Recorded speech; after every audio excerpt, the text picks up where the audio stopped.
You fool! Warren is dead.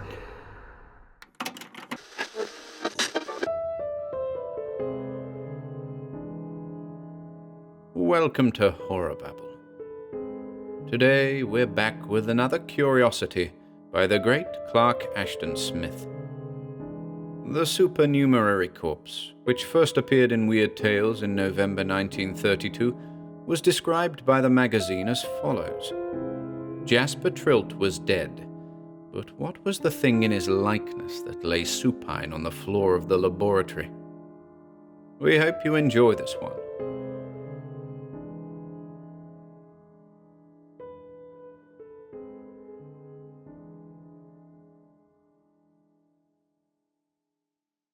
The Supernumerary Corpse by Clark Ashton Smith. It is not remorse that maddens me, that drives me to the penning of this more than indiscreet narrative in the hope of finding a temporary distraction. I have felt no remorse for a crime to which justice itself impelled me. It is the damnable mystery, beyond all human reason or solution, upon which I have stumbled in the doing of this simple deed, in the mere execution of the justice whereof I speak. It is this that has brought me near to insanity. My motives in the killing of Jasper Trilt, though imperative, were far from extraordinary. He had wronged me enough in the course of a 12-years acquaintance to warrant his death twice over.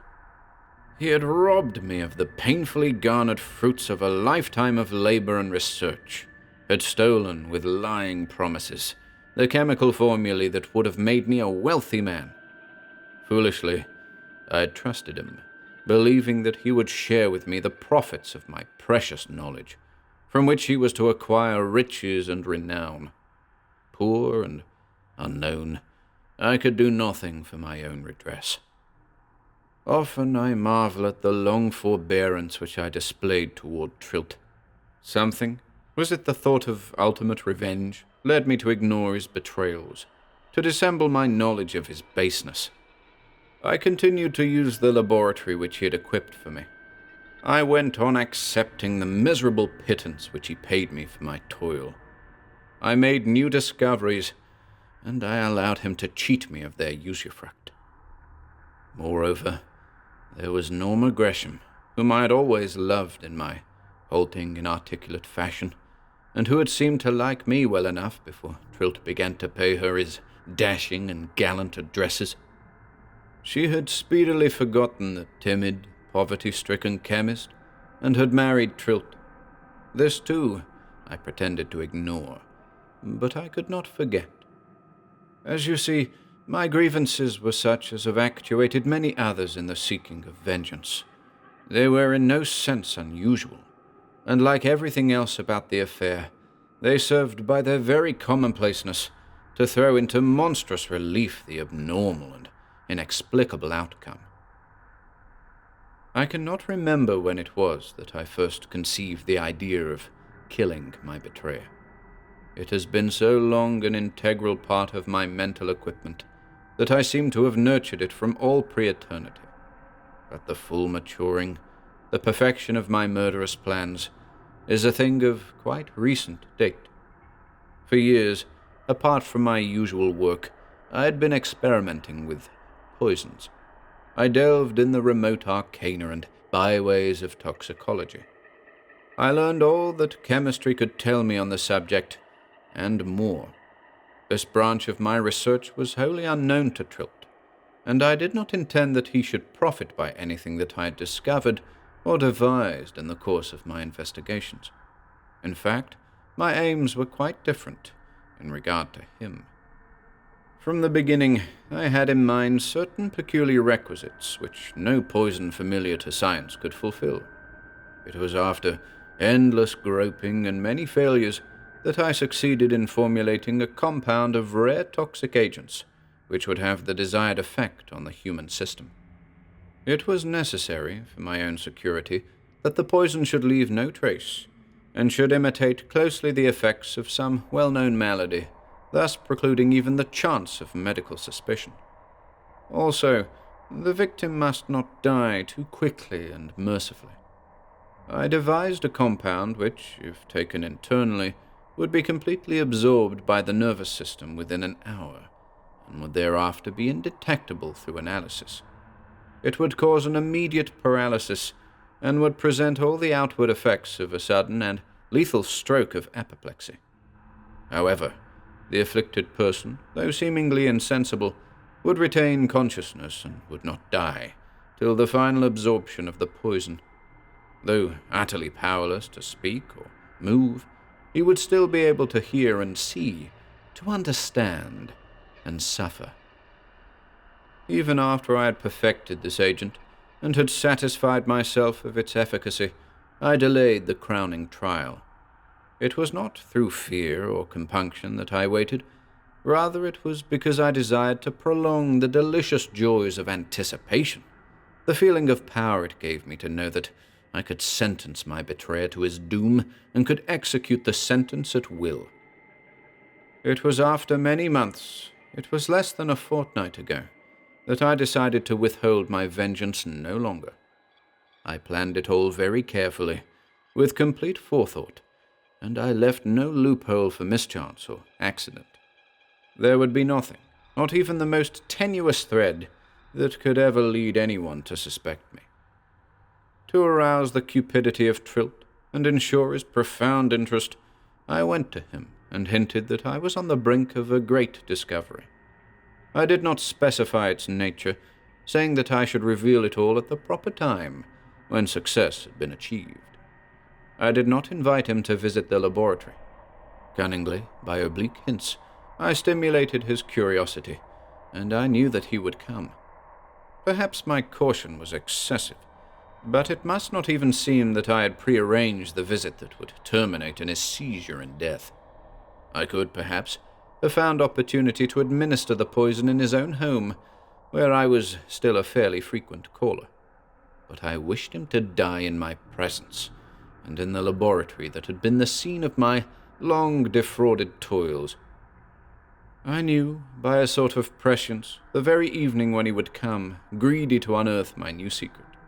I prepared the draught that contained the poison, a chemist's glass of water colored with a little grenadine, and set it aside in readiness among my tubes and bottles. Then I waited. The laboratory, an old and shabby mansion converted by Trilt to this purpose, lay in a well-wooded outskirt of the town, at no great distance from my employer's luxurious home. Trilt was a gourmand, and I knew that he would not arrive till well after the dinner hour. Therefore, I looked for him about 9 o'clock. He must indeed have been eager to filch my supposed new formula, for half an hour before the expected time, I heard his heavy, insolent knock on the door of the rear room in which I was waiting amid my chemical apparatus. He came in, gross and odious, with the purple overfeeding upon his puffy jowls. He wore an azure blue tie and a suit of pepper and salt, a close-fitting suit that merely emphasized the repulsive bulkiness of his figure. "Well, Margrave, what is it now?" he asked. "Have you finished the experiments you were hinting about so mysteriously? I hope you've really done something to earn your pay this time." "I have made a tremendous discovery," I told him. "Nothing less than the elixir of the alchemists, the draught of eternal life and energy." He was palpably startled, and gave me a sharp, incredulous stare. "You are lying," he said, "or fooling yourself. Everyone knows and has known since the Dark Ages that the thing is a scientific impossibility." "Others may lie," I said sardonically, "but it remains to be seen whether or not I have lied. That graduated glass which you see on the table is filled with the elixir." He stared at the vessel which I had indicated. "It looks like grenadine," he remarked, with a certain perspicacity. "There is a superficial likeness. The color is the same. But the stuff means immortality for anyone who dares to drink it. Also, it means inexhaustible capacity for pleasure, a freedom from all satiety or weariness. It is everlasting life and joy." He listened greedily. "Have you tried it yourself?" "Yes, I've experimented with it," I countered. He gave me a somewhat contemptuous and doubtful glance. Well, you do look rather animated tonight. At least more so than usual, and not so much like a mackerel that's gotten soured on life. The stuff hasn't killed you at any rate, so I think I'll try it myself. It ought to be a pretty good commercial proposition if it only does 1/10 of what you say it will. We'll call it Trilt's Elixir. Yes, said I slowly, echoing him. Trilt's Elixir. He reached for the glass and raised it to his lips. You guarantee the result? He asked. The result will be all that one could desire, I promised, looking him full in the eyes and smiling with an irony which he could not perceive. He drained the glass at a gulp. Instantly, as I had calculated, the poison took effect. He staggered, as if he had received a sudden, crushing blow. The empty vessel fell from his fingers with a crash. His heavy legs collapsed beneath him. He fell on the laboratory floor between the laden benches and tables, and lay without stirring again. His face was flushed and congested, his breathing stertorous, as in the malady whose effects I had chosen to simulate. His eyes were open, horribly open and glaring, but there was not even the least flicker of their lids. Coolly, but with a wild exultation in my heart, I gathered up the fragments of the broken glass and dropped them into the small heating stove that stood at the room's end. Then, returning to the fallen and helpless man, I allowed myself the luxury of gloating over the dark, unutterable terror which I read in his paralytic gaze. Knowing that he could still hear and comprehend, I told him what I had done, and listed the unforgotten wrongs which he thought I had accepted so supinely. Then, as an added torture, I emphasized the indetectable nature of the poison, and I taunted him for his own folly in drinking the supposed elixir. All too quickly did the hour pass, the hour which I had allowed for the full absorption of the poison and the victim's death. The breathing of Trilt grew slower and fainter. His pulse faltered and became inaudible, and at last he lay dead. But the terror still appeared to dwell, dark and stagnant and nameless, in his ever-open eyes. Now, as was part of my carefully laid plan, I went to the laboratory telephone. I intended to make 2 calls, one to tell Norma, Trilt's wife, of his sudden and fatal seizure while visiting me, and the other to summon a doctor. For some indefinable reason, I called Norma first, and the outcome of our conversation was so bewildering, so utterly staggering, that I did not put in the second call. Norma answered the telephone herself, as I had expected. Before I could frame the few short words that would inform her of Trilt's death, she cried out in a shaken, tremulous voice, "I was just going to call you, Felton. Jasper died a few minutes ago, from an apoplectic stroke. It's all so terrible, and I'm stunned by the shock. He came into the house about an hour ago, and dropped at my feet without saying a word. I thought he had gone to see you, but he could hardly have done that and gotten back so quickly. Come at once, Felton." The dumbfoundment which I felt was inexpressible. I think I must have stammered a little as I answered her. "Are you sure? Quite sure that it's Jasper? Of course, it's incredible, but he is lying here on the library sofa, dead. I called a doctor when he was stricken, and the doctor is still here, but there is nothing more to be done."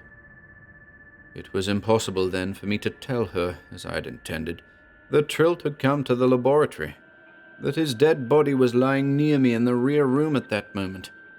Indeed, I doubted my own senses, doubted my very brain, as I hung up the telephone.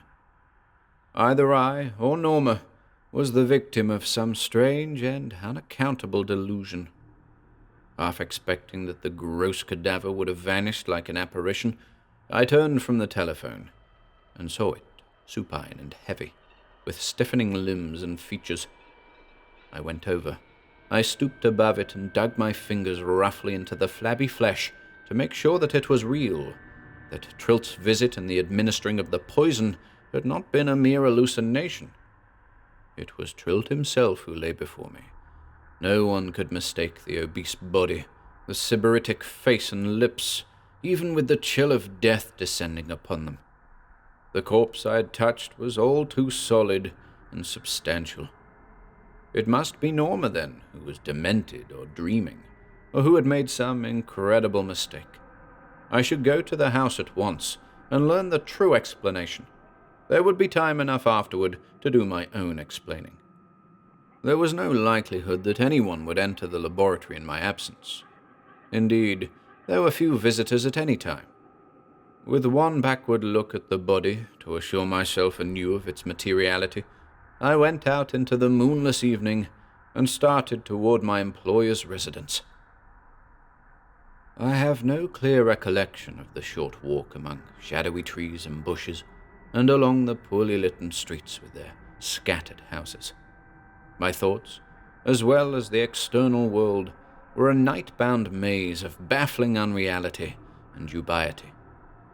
Into this maze I was plunged to an irremeable depth on my arrival. Norma, pale and stunned rather than grief-stricken, for I think she had long ceased to love Trilt, was at the door to meet me. "I can't get over the suddenness of it," she said at once. "He seemed all right at dinner-time and ate heartily as usual. Afterward he went out, saying that he would walk as far as the laboratory and look in on you. He must have felt ill and started back after he had gone halfway. I didn't even hear him come in. I can't understand how he entered the house so quietly. I was sitting in the library, reading, when I happened to look up, just in time to see him cross the room and fall senseless at my feet. He never spoke or moved after that." I could say nothing as she led me to the library. I do not know what I had expected to find, but certainly no sane man, no modern scientist and chemist, could have dreamed of what I saw. The body of Jasper Trilt, reposing still and stiff and cadaverous on the sofa, the same corpse to all outward seeming, which I had left behind me in the laboratory. The doctor, Trilt's family physician, whom Norma had summoned, was about to leave. He greeted me with a slight nod and a cursory, incurious glance. "There's nothing whatever to be done," he said. "It's all over." "But it doesn't seem possible," I stammered. "Is it really Jasper Trilt? Isn't there some mistake?" The doctor did not seem to hear my question. With reeling senses, doubting my own existence, I went over to the sofa and examined the body, touching it several times to make sure, if assurance were possible, of its substantiality. The puffy, purplish features, the open, glaring eyes with their glacial terror, the suit of pepper and salt, the azure blue tie, all were identical with those I had seen and touched a few minutes previous in another place. I could no longer doubt the materiality of the second corpse. I could not deny that the thing before me, to all intents and purposes, was Jasper Trilt. But in the very confirmation of its incredible identity, there lay the inception of a doubt that was infinitely hideous. A week has gone by since then, a week of unslumbering nightmare, of all-prevailing, ineluctable horror. Going back to the laboratory, I found the corpse of Jasper Trilt on the floor, where he had fallen. Feverishly, I applied to it all possible tests. It was solid, clammy, gross, material like the other. I dragged it into a dusty, little-used storeroom among cobwebby cartons and boxes and bottles and covered it with sacking. For reasons that must be more than obvious, I dared not tell anyone of its existence. No one save myself has ever seen it.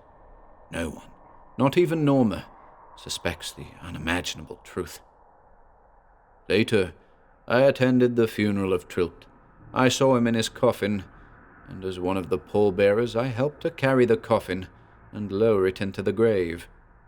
I can swear that it was tenanted by an actual body, and on the faces of the morticians and my fellow pallbearers there was no shadow of doubt or misgiving as to the identity and reality of the corpse.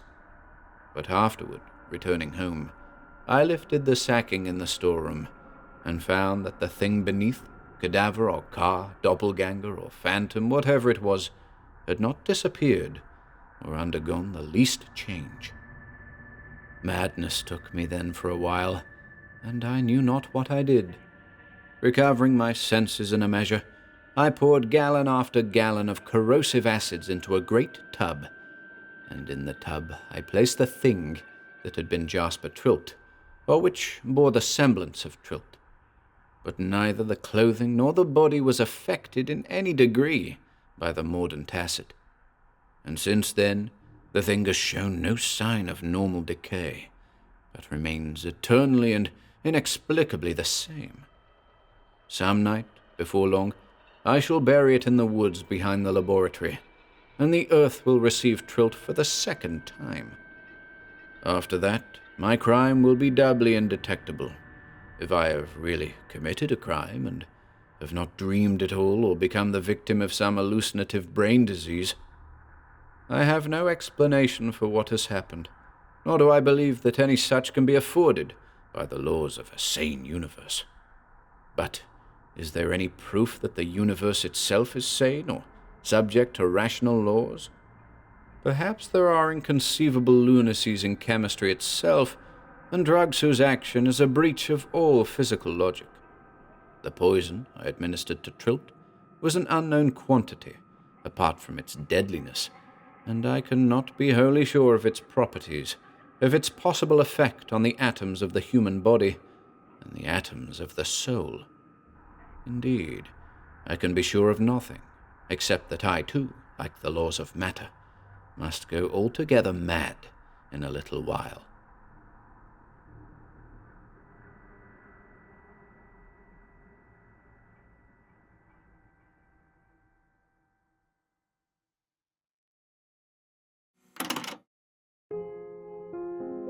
If you enjoyed listening today, be sure to subscribe to the channel by hitting the red subscribe button below.